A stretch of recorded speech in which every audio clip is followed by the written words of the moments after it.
So, you're ready to unlock the story of your Dutch ancestors. Well, you've come to the right place. Think of this as your essential first step. We're going to cover all the fundamentals, giving you that solid foundation you need to start your research journey with total confidence. All right, here's our roadmap for today. We're going to start with the single most important date in all of Dutch research. Then we'll cover the core record types you'll be using, figure out how to navigate the archives, and then crack the code on some of those old names and terms. And of course, we'll wrap it all up with the key takeaways so you are absolutely ready to go. First up, the 1811 turning point. And I'm not kidding. If there is one single date you need to burn into your memory for Dutch genealogy, this is it. It changes absolutely everything. This timeline really shows you what I mean by the Great Divide. You see, before 1811, your research lives almost entirely in the world of church records. We're talking baptisms, marriages, and burials. But then, boom, 1811 happens. Under Napoleonic rule, a mandatory, government-run system of civil registration began. This meant officially tracking the births, marriages, and deaths of everyone. And this right here really highlights the two different worlds you'll be working in. You've got the church records on one side, less uniform, different from parish to parish, often in Old Dutch or even Latin. Then, after 1811, you get civil registration. This was state-mandated, with standardized certificates, all in Standard Dutch. So what does this mean for you? It means post-1811 records are generally way more consistent and detailed. Okay, so now that you've got the timeline down, let's look at the actual documents you'll be hunting for. We're going to cover what I call the Big Three, the three record types that will form the absolute backbone of your research. First up is civil registration, or burgerlijke stand. These are the official government records that started in 1811. And why are they so incredible? Because they're the gold standard of information. We're talking exact dates, places, occupations, and, this is huge, the full names of the parents, including the mother's maiden name. This is how you prove relationships and build a rock-solid family tree. Now, to get past that 1811 wall, you're going to have to turn to church records, or DTB-boeken. These are the registers kept by local churches for baptisms, marriages, and burials. For that earlier era, they are your only reliable source for this kind of information. Now, it's going to be a bit more of a challenge. You'll be tackling old handwriting, maybe some Latin, but this is exactly how you trace your family back into the 1700s and even earlier. And finally, we have the population registers, the bevolkingsregister. Okay, think of this as a sort of continuous census that kicked off around 1850. This is an absolute game changer. Why?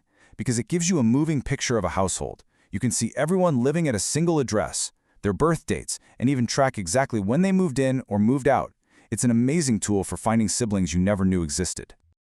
Okay, so you know what records to look for, but where on earth do you actually find them? Don't worry, the Dutch archive system is wonderfully organized, and we're going to break it down so you know exactly where to start looking. The whole system is tiered, which actually makes it pretty logical to navigate. You've got the National Archive at the top for big, central government stuff. Then each province has its own provincial archive, which is key because it holds duplicates of civil registers. And finally, you have the most local level, the municipal or regional archives for specific cities and towns. So here's a simple rule of thumb to get you started. If your family was from a big city like Amsterdam or Rotterdam, go straight to that city's municipal archive website.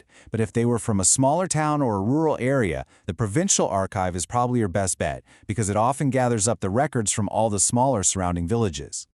All right, let's talk about cracking the code. This is where we tackle two of the biggest hurdles that can trip up new researchers. That tricky naming system they used before 1811 and some of the keywords you're going to see in the documents themselves. First things first, you absolutely have to get your head around patronymics. Before 1811, this was just how things were done. A person's last name wasn't fixed, it was just made from their father's first name. So if your ancestor was Piet and his dad was named John, he'd be known as Piet Janszoon, literally Piet, son of John. And that's why surnames seem to change with every single generation before that 1811 cutoff. Now, here's a pro tip, and honestly, it's a huge advantage for us as researchers. In Dutch records, a woman is almost always recorded by her maiden name, her entire life, even on her death record when she's an 80-year-old widow. Now, that might seem a little weird at first, but it makes tracing maternal lines so much easier. So just remember, always search for your female ancestors using their birth name. And here we have your Dutch genealogy cheat sheet. You're going to see these terms over and over again.